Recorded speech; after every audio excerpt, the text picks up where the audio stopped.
നമസ്കാരം. National broadcasting news ഇന്ത്യയിലേക്ക് സ്വാഗതം. MLA KT ജലീലിനെതിരെ ആഞ്ഞടിച്ച് PV Anwar. മുസ്ലിം മലപ്പുറം വിരുദ്ധ പരാമർശങ്ങൾ നടത്തുന്ന വെള്ളാപ്പള്ളി നടേശനെ പിന്തുണയ്ക്കാൻ ഒരു ഇടതുപക്ഷ നേതാവും വന്നിട്ടില്ല. പക്ഷേ KT ജലീൽ വന്നു. ഉന്നത വിദ്യാഭ്യാസ മന്ത്രി ആയിരുന്നല്ലോ KT ജലീൽ.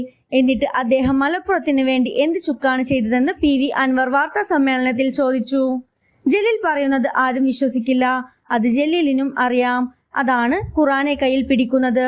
ജലീലിന്റെ കയ്യിൽ എപ്പോഴും 2 സെഞ്ചികൾ ഉണ്ടാകും. ഒന്നിൽ ഖുറാനും മറ്റൊന്നിൽ യൂത്ത് ലീഗുകാർ ഉടുത്ത തുണിയുമാണെന്ന് PV അൻവർ പറഞ്ഞു.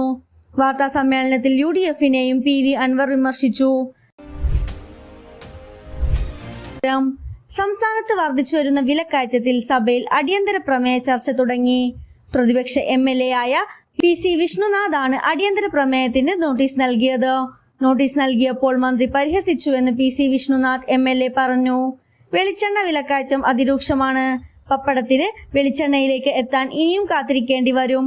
സപ്ലൈകോ അടക്കം എല്ലാ സംവിധാനങ്ങളും പരാജയമാണ്. 420 കോടി ആവശ്യപ്പെട്ടതിൽ പകുതി പോലും അനുവദിച്ചിട്ടില്ല. ശരിക്കും CPI-ക്കാർ അവതരിപ്പിക്കേണ്ട പ്രമേയം ആണിതെന്നും PC വിഷ്ണുനാഥ് പറഞ്ഞു. തുടർച്ചയായി 3-ാം ദിവസമാണ് സഭയിൽ അടിയന്തര പ്രമേയ ചർച്ച നടക്കുന്നത്.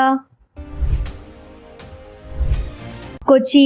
സാഹിത്യകാരി അരുന്ധതി റോയിയുടെ പുതിയ പുസ്തകത്തിന്റെ കവർ ചിത്രത്തിനെതിരായ ഹർജിയിൽ കേരള ഹൈക്കോടതി കേന്ദ്ര സർക്കാരിനോട് വിശദീകരണം തേടി. Mother Mary comes to me എന്ന പുസ്തകത്തിന്റെ കവർ ചിത്രമായി പുകവലിക്കുന്ന ചിത്രം നിയമപരമായ മുന്നറിയിപ്പ് നൽകാതെ പ്രസിദ്ധീകരിച്ചു എന്നാണ് പരാതി. പുകയില ഉൽപ്പന്നങ്ങളുടെ ഉപയോഗവുമായി ബന്ധപ്പെട്ട് നിയമപ്രകാരമുള്ള മുന്നറിയിപ്പ് നൽകാതെയാണ് ചിത്രം പ്രസിദ്ധീകരിച്ചത് എന്നതിനാൽ പുസ്തകം വിൽക്കുന്നത് തടയണമെന്ന് അഭിഭാഷകനായ ഹർജിക്കാരൻ രാജസിംഹൻ ആവശ്യപ്പെട്ടു. കർണാടകയിലെ കോൺഗ്രസ് ശക്തി കേന്ദ്രങ്ങളിൽ വ്യാജ ടോക്കനുകൾ ഉപയോഗിച്ച് വോട്ടർമാരെ കൂട്ടത്തോടെ നീക്കി എന്ന ആരോപണവുമായി കോൺഗ്രസ് നേതാവ് രാഹുൽ ഗാന്ധി. സംസ്ഥാനത്തിന് പുറത്തുനിന്നുള്ള വ്യാജ ലോഗിൻ വഴിയാണ് ഇത് നടക്കുന്നതെന്നും രാഹുൽ ആരോപിച്ചു.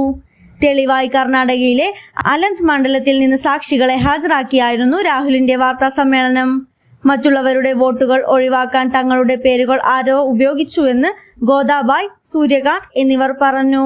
മുഖ്യ തെരഞ്ഞെടുപ്പ് കമ്മീഷണർ വോട്ട് മോഷ്ടാക്കളെ സംരക്ഷിക്കുന്നുവെന്നും രാഹുൽ ഗാന്ധി ആരോപിച്ചു. കൂടുതൽ അപ്ഡേറ്റ്സിനായി കാത്തിരിക്കുക. National broadcasting news India.